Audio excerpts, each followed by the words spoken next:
Guys మనం ఇవాళ Java programming language గురించి చూద్దాము.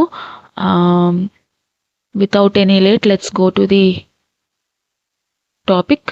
అండ్ ఇవాళ మన అజెండా వచ్చేసి వాట్ ఈస్ ప్రోగ్రామింగ్ అంటే ఏంటి, why programming is needed, programming అనేది మనకి ఎందుకు అవసరం, వాట్ ఈస్ కోడింగ్ అంటే ఏంటి, why Java is important.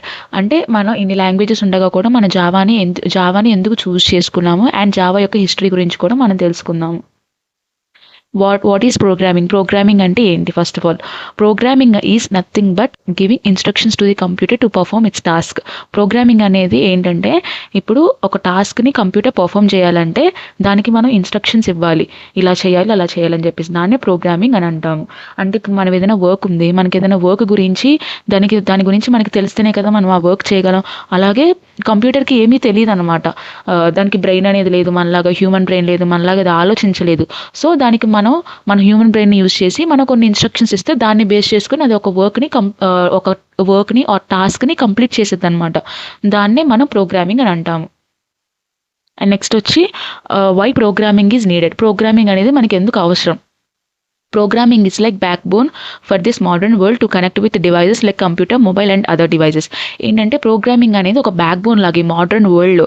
And day by day technology అనేది ఇంప్రూవ్ అవుతుంది. అండ్ ఆ టెక్నాలజీతో మనం ఎలా కనెక్ట్ అవుతాము, అండ్ కంప్యూటర్తో, మొబైల్తో, వీటన్నిటితో మనం ఎలా కనెక్ట్ అవుతామంటే ప్రోగ్రామింగ్ ద్వారా. మనకి ఎప్పుడైతే ప్రోగ్రామింగ్ వస్తుందో అప్పుడే మన కంప్యూటర్తో కానీ, మొబైల్తో కానీ, అండ్ అదర్ డివైజెస్తో మనం కనెక్ట్ అవుతాం. ఫర్ ఎగ్జాంపుల్, అండ్ ప్రోగ్రామింగ్ని మనం ఎక్కడ యూజ్ చేస్తాం, ఎందుకు యూజ్ చేస్తామంటే, ఫర్ ఎగ్జాంపుల్ ఏదైనా టాస్క్ ఉంది, ఆ టాస్క్ని కంప్లీట్ చేయాలంటే మనం ప్రోగ్రామింగ్ని యూజ్ చేస్తాము. అండ్ మనం యాప్స్ని కానీ, వెబ్సైట్స్ని కానీ బిల్డ్ చేయాలంటే మనం ప్రోగ్రామింగ్ని యూజ్ చేస్తాం. సపోజ్ మనం వెబ్సైట్ని బిల్డ్ చేయాలంటే HTML, CSS, Java script and దాని వెనకాల బ్యాక్ ఎండ్లో మనం డేటాబేస్ మేనేజ్మెంట్ సిస్టమ్ కానీ, వీటన్నిటిని MySQL, వీటన్నిటిని మనం యూజ్ చేస్తాం అనమాట. ఈ అప్లికేషన్స్ చేయడానికి మన ప్రోగ్రామింగ్ లాంగ్వేజెస్ వాటన్నిటిని మనం యూజ్ చేస్తాము. To do fast and accurate work, ఫాస్ట్గా యాక్యురేట్గా వర్క్ అవ్వాలంటే మన ప్రోగ్రామింగ్ని యూజ్ చేస్తాం. అంటే ఫాస్ట్గా యాక్యురేట్గా అంటే ఏంటి, మనం ఇప్పుడు సపోజ్ ఏదైనా క్యాలిక్యులేషన్స్ చేసుకోవాలి. ఇంతకుముందు మనం ఏం చేసేవాళ్ళం, క్యాలిక్యులేటర్స్ లేనప్పుడు మన బ్రెయిన్తో మనం క్యాలిక్యులేట్ చేసుకొని మన ఓన్గా మనం చేసుకునే వాళ్ళం అనమాట. ఇప్పుడు ఆ వర్క్ వర్క్ అనేది స్లోగా అయ్యేది. ఇప్పుడు ఏంటి, మనం ఫాస్ట్గా చేస్తున్నామంటే క్యాలిక్యులేటర్స్ ఉండడం వల్ల మనం ఫాస్ట్ క్యాలిక్యులేషన్స్ చేస్తున్నాము, యాక్యురేట్గా వర్క్ అనేది అక్కడ అయిపోతుంది. దానికి మనకి ప్రోగ్రామింగ్ కావాలి. అండ్ ప్రాబ్లమ్స్ని సాల్వ్ చేయడానికి, and to work with robotics and to build రోబోటిక్స్తో వర్క్ చేయడానికి, ఏని బిల్డ్ చేయడానికి, వీటన్నిటికీ కూడా మనకి ప్రోగ్రామింగ్ అనేది కావాలి. అంటే ప్రోగ్రామింగ్ అనేది మనకి డివైజెస్కి మనకి మధ్య గ్యాప్ అనేది ఫిల్ చేసేస్తుంది అనమాట.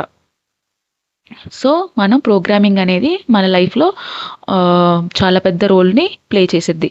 నెక్స్ట్, వాట్ ఈస్ కోడింగ్ అంటే ఏంటి? Coding is the process of writing instructions to make a computer perform task. ఇందాక అనుకున్నాం కదా ప్రోగ్రామింగ్ అంటే ఏంటి, మనం కంప్యూటర్ అనేది ఒక టాస్క్ని పర్ఫామ్ చేయాలంటే మనం దానికి ఇన్స్ట్రక్షన్స్ ఇవ్వాలని చెప్పేసి. సో అది ప్రోగ్రామింగ్. కోడింగ్ అంటే ఏంటి? కోడింగ్ అనేది ఒక ప్రాసెస్ అనమాట. ఆ ఇన్స్ట్రక్షన్స్ రాయడానికి ఒక ప్రాసెస్ ఉంటుంది కదా. ఇప్పుడు మనకి మనకి ఏదైనా చేయాలంటే కొన్ని రూల్స్ ఉంటాయి. అలాగే ఆ కంప్యూటర్ అనేది ఆ టాస్క్ని కంప్లీట్ చేయడానికి కొన్ని ఇన్స్ట్రక్షన్స్ ఇవ్వాలి కదా. ఆ ఇన్స్ట్రక్షన్స్ రాయడానికి కూడా మనకు ఒక ప్రాసెస్ అనేది ఉంటుంది, ఒక స్టెప్ బై స్టెప్ ప్రాసెస్ ఉంటుంది. దాన్ని మనం ఇక్కడ కోడింగ్ అని అంటాం. Computer is unable to understand human speaking languages like Telugu and Hindi. It needs a special computer language like C and Java and other languages. మనం కమ్యూనికేట్ అవ్వాలి, ఒక పర్సన్తో ఇంకొక పర్సన్ కమ్యూనికేట్ అవ్వాలంటే మనకి ఏం కావాలి, లాంగ్వేజెస్ కావాలి. Telugu, Hindi, English or any other mother tongue కానీ, అలా ఎనీ అదర్ లాంగ్వేజెస్ మనం యూజ్ చేస్తాము. బట్ కంప్యూటర్కి అలాంటి లాంగ్వేజెస్ ఏం తెలియదు. మన కంప్యూటర్తో కమ్యూనికేట్ అవ్వాలంటే మనం ఎలాగైతే అదర్ పర్సన్తో కమ్యూనికేట్ అవ్వడానికి లాంగ్వేజ్ వాడతామో, అలాగే మనం కంప్యూటర్తో కనెక్ట్ అవ్వడానికి మనం సి అని, జావా అని, పైథాన్ అని, అలా డిఫరెంట్ లాంగ్వేజెస్ని మనం యూజ్ చేస్తాము. సో మనకి కోడింగ్ అంటే ఏంటి, అదొక ప్రాసెస్ అనమాట. మన కంప్యూటర్ని ఒక స్పెసిఫిక్ టాస్క్ పర్ఫామ్ చేయడానికి కొన్ని ఇన్స్ట్రక్షన్స్ ఇస్తాం కదా, ఆ ఇన్స్ట్రక్షన్స్ రాయడానికి ఒక ప్రాసెస్ ఉంటుంది. దాన్ని మనం ఇక్కడ కోడింగ్ అని అంటాం. నెక్స్ట్ వచ్చేసి కోడింగ్ వర్సెస్ ప్రోగ్రామింగ్. అసలు కోడింగ్ అంటే ఏంటి, ప్రోగ్రామింగ్ అంటే ఏంటో చూసాం కదా. ఇప్పుడు ఆ రెండింటికి మధ్య డిఫరెన్సెస్ చూద్దాం. Coding is a subset of programming. Subset అంటే ఏంటి, ఇప్పుడు ప్రోగ్రామింగ్ మొత్తం ఒకటి అనుకుంటే కోడింగ్ అనేది ఆ ప్రోగ్రామింగ్లో ఒక పార్ట్ అనమాట. దాన్నే మనం కోడింగ్ అన్నాం. అంటే ఇప్పుడు ప్రోగ్రామింగ్ అంటే ఏంటి, ఇక్కడ creating and developing and executable machine program. ఒక ప్రోగ్రామ్ని మనం క్రియేట్ చేయడము, డెవలప్ చేయడము, డీబగ్గింగ్ అండ్ టెస్టింగ్, దాంట్లో ఉండే ఎర్రర్స్ చూడడము, దాన్ని టెస్ట్ చేయడము, దాని రిక్వైర్మెంట్స్కి రీచ్ అయ్యేలాగా మనం ఆలోచించడం, లాజికల్గా ఆలోచిస్తాం అనమాట. మన ప్రోగ్రామింగ్ అనేది ఎక్కడ స్టార్ట్ అవుతుంది అంటే, ఇప్పుడు ఒక ప్రాబ్లం ఉంది. సపోజ్ నీకు పర్సనల్ లైఫ్లో అవ్వచ్చు, ప్రొఫెషనల్ లైఫ్లో అవ్వచ్చు, ఏదైనా ఒక ప్రాబ్లం ఉంది. ఆ ప్రాబ్లమ్ని సాల్వ్ చేయడానికి ఫస్ట్ నువ్వు ప్రాబ్లం ఏంటి అడ్రస్ చేసుకుంటావు. ఆ తర్వాత ఆ ప్రాబ్లం ఎక్కడి నుండి వస్తుంది, ఎవరి నుండి వస్తుంది, దాన్ని సాల్వ్ చేయాలంటే నీకు ఏమేమి వేస్ ఉన్నాయి, ఇవన్నీ నువ్వు ఫస్ట్ థింక్ చేస్తావు, నీ బ్రెయిన్తో థింక్ చేసి ఆ తర్వాత దాని సొల్యూషన్ని నువ్వు కనుక్కుంటావు అనమాట. ఇదంతా ఏంటి, ఒక ప్రాసెస్. అండ్ ఇది ఇక్కడ ఏమంటాం, ఈ ప్రాసెస్ని ప్రోగ్రామింగ్ అంటాం. అంటే ఇప్పుడు నీకు సపోజ్ ఒక ఎడిషన్ ఆఫ్ 2 నెంబర్స్ అన్నావు. ఎడిషన్ ఆఫ్ 2 నెంబర్స్ అంటే నువ్వు బ్రెయిన్ ఫస్ట్ ఆలోచిస్తావు, నీకు ఏమేమి కావాలి. ఫస్ట్ నీకు ఒక 2 ఇన్పుట్స్ కావాలి, ఏ బి అని ఒక 2 ఇన్పుట్స్ కావాలి. ఆ తర్వాత వాటిని ఎడిషన్ చేయడానికి నీకు ఒక ఆపరేటర్ కావాలి. అంటే అక్కడ నువ్వు ఒక లాజిక్ రాస్తున్నావు. అండ్ నీకు అక్కడ ఒక లాజిక్ రాస్తున్నావు, నీకు అక్కడ కావాలంటే ఏదైనా లూప్స్ కానీ ఏదైనా యూస్ చేయాలంటే యూస్ చేస్తావు. అండ్ ఎట్ ది ఎండ్కి నీకు ఒక అవుట్పుట్ వస్తుంది. ఇదంతా ఏంటి, ఒక ప్రాసెస్ అనమాట. దీన్ని ప్రోగ్రామింగ్ అంటాం. కోడింగ్ అంటే ఏంటి, జస్ట్ ఇన్స్ట్రక్షన్స్ అనమాట. ఈ ఆలోచించడం, ఈ లాజికల్ బిల్డింగ్ ఆలోచించడము, ఇదంతా కూడా కోడింగ్లో రాదు. కోడింగ్ అంటే ఏంటి, జస్ట్ ఒక ఇన్స్ట్రక్షన్ అంతే, దాన్ని కోడింగ్ అంటాం. ఇది మెయిన్ డిఫరెన్స్ అనమాట, ప్రోగ్రామింగ్కి కోడింగ్కి మెయిన్ డిఫరెన్స్. అండ్ నెక్స్ట్ వచ్చేసి డీబగ్గింగ్ అండ్ టెస్టింగ్. మనం డీబగ్ చేస్తాము అంటే అందులో ఏమైనా ఎర్రర్స్ ఉన్నాయా టెస్ట్ చేయడము, అంటే ఆ కోడ్ వర్క్ అవుతుందా లేదా అనేది మొత్తం ప్రోగ్రామింగ్ కిందకు వస్తుంది. కోడింగ్ అంటే ఏంటి, జస్ట్ నువ్వు ఇన్స్ట్రక్షన్ రాస్తున్నావు, మెషిన్ రీడింగ్ ఇన్పుట్స్ ఇస్తున్నావు, రైటింగ్ లైన్స్ ఆఫ్ కోడ్కి లైన్స్ రాస్తున్నావు, కోడ్ లైన్స్ రాస్తున్నావు, సింటాక్స్, లాంగ్వేజ్, ఇవన్నీ కూడా కోడింగ్ కిందకు వస్తాయి. ప్రోగ్రామింగ్ అంటే ఏంటి, నీకు ఒక ప్రోగ్రామ్ని డెవలప్ చేయడానికి నువ్వు చేసే ఎగ్జిక్యూటబుల్ కోడ్, డీబగ్గింగ్, టెస్టింగ్, ఇవన్నీ కూడా ప్రోగ్రామింగ్ కిందకు వస్తాయి. కోడింగ్ అనేది ప్రోగ్రామింగ్లో ఒక పార్ట్ అంతే. ఇది మెయిన్ డిఫరెన్స్ అనమాట ప్రోగ్రామింగ్కి కోడింగ్కి. నెక్స్ట్ వచ్చేసి why Java is important. Java అనేది మనకి ఎందుకు ఇంపార్టెంట్, ఇప్పుడు మనకి ఏదైనా ఒక బిల్డ్ చేయాలంటే మనకి చాలా వేస్ ఉంటాయన్నమాట. ఇప్పుడు మనం ఇల్లు కట్టుకోవాలనుకున్నప్పుడు మనకి బ్రిక్స్, కొంతమంది సిమెంట్ రాళ్ళతో కట్టుకుంటారు, కొంతమంది ఇటుక రాళ్ళతో కట్టుకుంటారు, కొంతమంది వాళ్ళ బడ్జెట్ బట్టి 2 ఫ్లోర్స్, వాళ్ళ బడ్జెట్ బట్టి 1 ఫ్లోర్. అంటే ఒక్క వేలోనే మనం ఇల్లుని కట్టట్లేదు, మనం డిఫరెంట్ వేస్లో బిల్డ్ చేస్తున్నాం. అలాగే మనకి ఏదన్నా ఒక అప్లికేషన్ బిల్డ్ చేసే ముందు ఒక లాంగ్వేజ్ పర్టికులర్గా ఈ లాంగ్వేజ్ యూజ్ చేయాలని ఉండదు.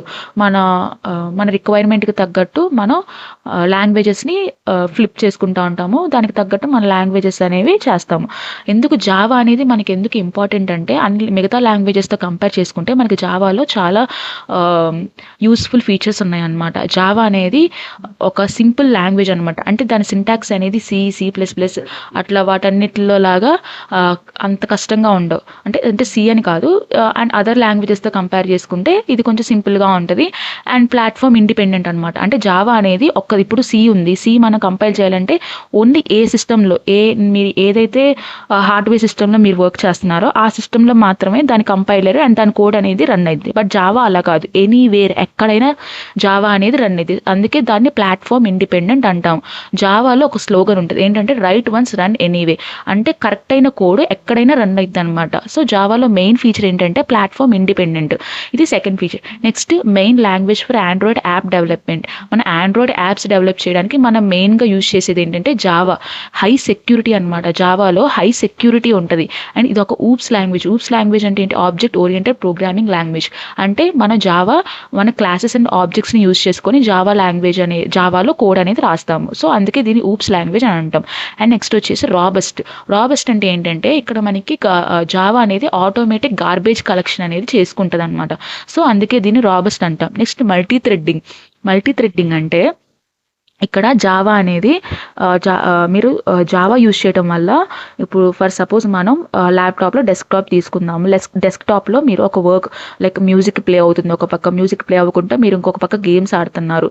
అండ్ ఆండ్రాయిడ్ మొబైల్ తీసుకున్నాం, మొబైల్లో చూసుకుంటే మీరు మ్యూజిక్ ప్లే అవ్వకుండా కూడా మీరు పీడిఎఫ్ చూసుకోవచ్చు అండ్ అదర్ యాప్స్ ఓపెన్ చేసుకోవచ్చు. అలాగా మీకు ఏంటంటే మల్టీ థ్రెడ్డింగ్ అనమాట. ఒక టాస్కే కాకుండా మల్టిపుల్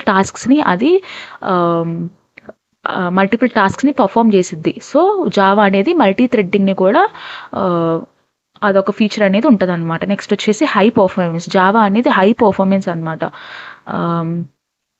అండ్ నెక్స్ట్ వచ్చేసి డైనమిక్ అండ్ ఎక్స్టెన్సిబుల్. ఈ ఫీచర్స్ అన్నీ ఉండడం వల్ల జావా అనేది చాలా చాలా యూజబుల్ లాంగ్వేజ్ అనమాట. అంటే పోర్టబుల్ లాంగ్వేజ్ అనమాట. మనకి జావా అనేది ఎక్కువ పోర్టబుల్ లాంగ్వేజ్, ఎందుకంటే అది సెక్యూరిటీని ఇచ్చిద్ది. అండ్ మనకి మెయిన్గా రియల్ వరల్డ్ అప్లికేషన్స్లో చూసుకుంటే మనకి బ్యాంక్ అప్లికేషన్స్ కూడా ఇవన్నీ కూడా మనకి జావాలోనే ఉంటాయి. ఎందుకంటే అది బాగా సెక్యూరిటీ ఇస్తుంది అనమాట మనకి. ఇప్పుడు బ్యాంక్ అంటే మనకి అకౌంట్స్ ఉంటాయి, అది మనకి పాస్వర్డ్స్ కానీ అదంతా మనకి సెక్యూరిటీ అనేది ఉండాలి దానికి కంపల్సరీగా. సో ఇట్లాంటి సెక్యూరిటీ ఇష్యూస్ ఉండవు ఎక్కువ జావాలో మనం కోడ్ రాయడం వల్ల. సో ఈ ఫీచర్స్ వల్ల మనకి జావా అనేది చాలా ఇంపార్టెంట్. జావా నేర్చుకోవడం కూడా చాలా ఇంపార్టెంట్ అందుకని. నెక్స్ట్ వచ్చేసి హిస్టరీ ఆఫ్ జావా. జావా యొక్క హిస్టరీ ఏంటి? ఫస్ట్ జావా యొక్క ఆరిజిన్, అంటే జావా అనేది ఎక్కడి నుండి పుట్టుకొచ్చింది. Java journey starts with Sun Microsystems. Java అనేది సన్ మైక్రో సిస్టమ్స్తో జావా జర్నీ అనేది స్టార్ట్ అయింది. And its main goal is to build software for smart devices and home appliances. అంటే దాని మెయిన్ గోల్ ఏంటంటే ఇప్పుడు మన ఇంట్లో వాషింగ్ మిషన్ కానీ అండ్ అదర్ ఇంట్లో హోమ్ అప్లియన్సెస్ ఉంటాయి కదా, వాటన్నిటికీ ఒక సాఫ్ట్వేర్ అనేది కావాలి. సో దానికోసం అని చెప్పేసి జావా ఇనీషియల్గా దానికోసం అని చెప్పేసి మనం ఆరిజిన్ అవ్వడం జరిగిందనమాట. దాని క్రియేటర్ ఎవరంటే, జావా లాంగ్వేజ్ని ఎవరు క్రియేట్ చేశారంటే జేమ్స్ గాస్లింగ్ అనమాట. ఈయనని మన ఫాదర్ ఆఫ్ జావా అని కూడా అంటాము. జేమ్స్ గాస్లింగ్ అనేవాడు ఫస్ట్ ఆఫ్ ఆల్ సన్ మైక్రో సిస్టమ్స్తో జావాని రిలీజ్ చేశారనమాట. దాని మెయిన్ గోల్ ఏంటంటే స్మార్ట్ అప్లియన్సెస్ కోసం సాఫ్ట్వేర్ని బిల్డ్ చేయడం, అది మెయిన్ గోల్ అనమాట. స్మార్ట్ అండ్ హోమ్ అప్లియన్సెస్ కోసం ఇనీషియల్గా జావాని మనం ఓక్ అనేవాళ్ళం. ఎందుకంటే జేమ్స్ గాస్లింగ్ ఏం చేశారంటే ఓక్ ట్రీ కింద కూర్చొని అండ్ ఆలోచిస్తుంటే దాని కింద కూర్చొని చేసేవాళ్ళు కాబట్టి దానికి ఒక నేమ్ పెట్టాలనుకున్నప్పుడు దానికి ఓక్ అని పెట్టారనమాట. బట్ ఏంటంటే అక్కడ దాన్ని ఆ ప్రోగ్రామింగ్ లాంగ్వేజ్కి ఓక్ అని రిజిస్టర్ చేయడానికి వెళ్ళినప్పుడు ఆల్రెడీ ఆ నేమ్తో వేరే వాళ్ళు రిజిస్టర్ చేసుకోవడం వల్ల దాన్ని 1995లో జావాలోకి మార్చారనమాట. అది 1995లో జావా అనేది మనకి రిలీజ్ చేయడం జరిగింది. జావా మెయిన్ స్లోగన్ ఏంటంటే right once run anyway. Right code అనేది ఎక్కడైనా రన్ అయింది. ఇది హిస్టరీ ఆఫ్ జావా. అండ్ ఇది మొత్తం జావా గురించి. ఫస్ట్ ఆఫ్ ఆల్ మనం చూసుకున్నట్లయితే మన ఎజెండా ఏంటంటే వాట్ ఈస్ ప్రోగ్రామింగ్ అంటే ఏంటి అని చూసాము. ప్రోగ్రామింగ్ అంటే ఏంటి? ఒక ఇన్స్ట్రక్షన్ అనమాట. కంప్యూటర్ ఒక టాస్క్ని పర్ఫామ్ చేయడానికి మనం ఒక ఇన్స్ట్రక్షన్ ఇవ్వడాన్నే మనం ప్రోగ్రామింగ్ అంటాము. అండ్ ప్రోగ్రామింగ్ అనేది ఒక బ్యాక్ బోన్ లాగా మోడర్న్ వరల్డ్లో, ఎందుకంటే కంప్యూటర్కి మనకి ఒక గ్యాప్ని బిల్డ్ చేసిద్ది అనమాట, బ్రిడ్జ్ లాగా. దానికి ప్రోగ్రామింగ్ అనేది మనకి చాలా యూస్ఫుల్. ప్రోగ్రామింగ్ అనేది ఎక్కడెక్కడ యూస్ఫుల్ అంటే ఆటోమేటిక్గా టాస్క్స్ చేసేసిద్ది, మనకి వెబ్సైట్స్, సాఫ్ట్వేర్ అప్లికేషన్స్ ఇవన్నీ బిల్డ్ చేసిద్ది, ఫాస్ట్ అండ్ యాక్యురేట్గా వర్క్ చేసిద్ది అండ్ ప్రాబ్లమ్ సాల్వింగ్ చేసిద్ది. వీటన్నిటికీ మనకి ప్రోగ్రామింగ్ అనేది యూజ్ అనమాట. నెక్స్ట్ కోడింగ్ అంటే ఏంటి? కోడింగ్ అనేది ఒక ప్రాసెస్ లాగా అనమాట. ఇన్స్ట్రక్షన్స్ని రాయడానికి ఒక ప్రాసెస్ ఉంటుంది, దాన్ని మనం కోడింగ్ అంటాం ఇక్కడ. అండ్ ఇక్కడ మనకి కంప్యూటర్కి మనలాగా హ్యూమన్ ఒకరితో ఒకరు కమ్యూనికేట్ అవ్వడానికి తెలుగు, హిందీ ఎలాగైతే ఉంటుందో అది కంప్యూటర్కి అర్థం అవ్వదు. దాని కంప్యూటర్తో మనం కమ్యూనికేట్ అవ్వడానికి ఏదన్నా ఒక లాంగ్వేజ్ ఉండాలి.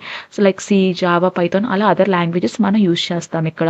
అండ్ కోడింగ్కి ప్రోగ్రామింగ్కి డిఫరెన్స్ ఏంటంటే కోడింగ్ అనేది ఒక సబ్సెట్ ఆఫ్ ప్రోగ్రామింగ్ అనమాట. అంటే ప్రోగ్రామింగ్లో కోడింగ్ అనేది ఒక పార్ట్ మాత్రమే. ప్రోగ్రామింగ్ అంటే మొత్తం మనకి కోడింగ్, డీబగ్గింగ్, టెస్టింగ్ అండ్ అది మొత్తం వస్తుంది అనమాట. ప్రోగ్రామింగ్లో కోడింగ్ అంటే ఏంటి? జస్ట్ అది lines of code, syntax, language, దీన్నే మనం కోడింగ్ అంటాం. జస్ట్ అదొక పార్ట్ అనమాట ప్రోగ్రామింగ్లో. అది మెయిన్ డిఫరెన్స్. అండ్ జావా అనేది ఎందుకు మనకి బాగా ఇంపార్టెంట్ అంటే జావా అనేది ఒక సింపుల్ లాంగ్వేజ్, దాని సింటాక్స్ కానీ ఏదైనా సింపుల్గా ఉంటుంది. నెక్స్ట్ ప్లాట్ఫామ్ ఇండిపెండెంట్, అంటే కరెక్ట్ కోడ్ అనేది ఎక్కడైనా రన్ అవుతుంది అనమాట. దానికి ఒక ప్లాట్ఫామ్ అంటూ ఉండదు. ఏ ప్లాట్ఫామ్లో అయినా రన్ చేసుకోవచ్చు. లైక్ విండోస్, లినక్స్ అలా ఎందులోనైనా రన్ చేసేసుకోవచ్చు. అండ్ హై సెక్యూరిటీ అనమాట. జావాలో మనకి సెక్యూరిటీ అనేది ఎక్కువగా ఉంటుంది. నెక్స్ట్ జావా అనేది ఒక ఊప్స్ లాంగ్వేజ్, అంటే ఆబ్జెక్ట్ ఓరియంటెడ్ ప్రోగ్రామింగ్ లాంగ్వేజ్. అంటే మనం ఇక్కడ క్లాసెస్ని ఆబ్జెక్ట్స్ని యూజ్ చేసి మనం ఇక్కడ జావా లాంగ్వేజ్ అనేది ఉంటుంది కాబట్టి దీన్ని ఊప్స్ లాంగ్వేజ్ అంటాం. నెక్స్ట్ రాబస్ట్ అంటే ఏంటంటే జావా ఆటోమేటిక్ గార్బేజ్ కలెక్షన్ ఉంటుంది అనమాట. సో అందుకే అది రాబస్ట్. నెక్స్ట్ మల్టీ థ్రెడ్డింగ్, అంటే జావా అనేది మల్టీ టాస్క్స్ని పర్ఫామ్ చేస్తుంది. సో అందుకని దీన్ని మల్టీ థ్రెడ్డింగ్ అంటాం. హై పర్ఫార్మెన్స్ ఇచ్చింది, అంటే జావా అనేది ఒక వర్చువల్ మిషన్, జావా వర్చువల్ మిషన్లో రన్ అయ్యింది కాబట్టి ఇది హై పర్ఫార్మెన్స్తో ఉంటుంది అనమాట. సో ఇది జావా యొక్క ఇంపార్టెన్స్. జావా అనేది ఎలా వచ్చింది? జావా అనేది first of all Java creator ఎవరంటే జేమ్స్ గోస్లింగ్. ఈయన ఫస్ట్ ఆఫ్ ఆల్ సన్ మైక్రో సిస్టమ్స్తో ఈయన జావాని క్రియేట్ చేసిన తర్వాత అక్కడ డెవలప్ చేసి బిల్డ్ చేసి దాన్ని అక్కడ రిలీజ్ చేశారు. సన్ మైక్రో సిస్టమ్స్ వాళ్ళు రిలీజ్ చేశారు. అండ్ ఇప్పుడు ఈ జావా వచ్చేసి మనకు ఒరాకిల్ ఆ తర్వాత ఆ సన్ మైక్రో సిస్టమ్స్వి ఒరాకిల్ వాళ్ళు తీసుకున్నారనమాట. ఈయనని జేమ్స్ గోస్లింగ్ని ఫాదర్ ఆఫ్ జావా అంటారు. దీనికి ఫస్ట్ ఇనీషియల్గా జావాకి ఓక్ అనే నేమ్ ఉండేది. ఓక్ అని ఎందుకు పెట్టారంటే జేమ్స్ గోస్లింగ్ అనే ఆయన ఇది చేస్తున్నప్పుడు ఓక్ అనే చెట్టు కింద కూర్చొని చేస్తున్నాడు. సో అప్పుడు దానికి ఓక్ అని పెడదాం అనుకున్నారు. కాకపోతే ఓక్ అనేది ఆల్రెడీ వేరే వాళ్ళు రిజిస్టర్ అయి ఉన్నారు కాబట్టి దీనికి మళ్ళీ జావా అని చెప్పేసి 1995లో పెట్టేసి 1995లో ఈ జావా అనే లాంగ్వేజ్ని రిలీజ్ చేశారు. దీని స్లోగన్ ఏంటంటే రైట్ వన్స్ రన్ ఎనీవే.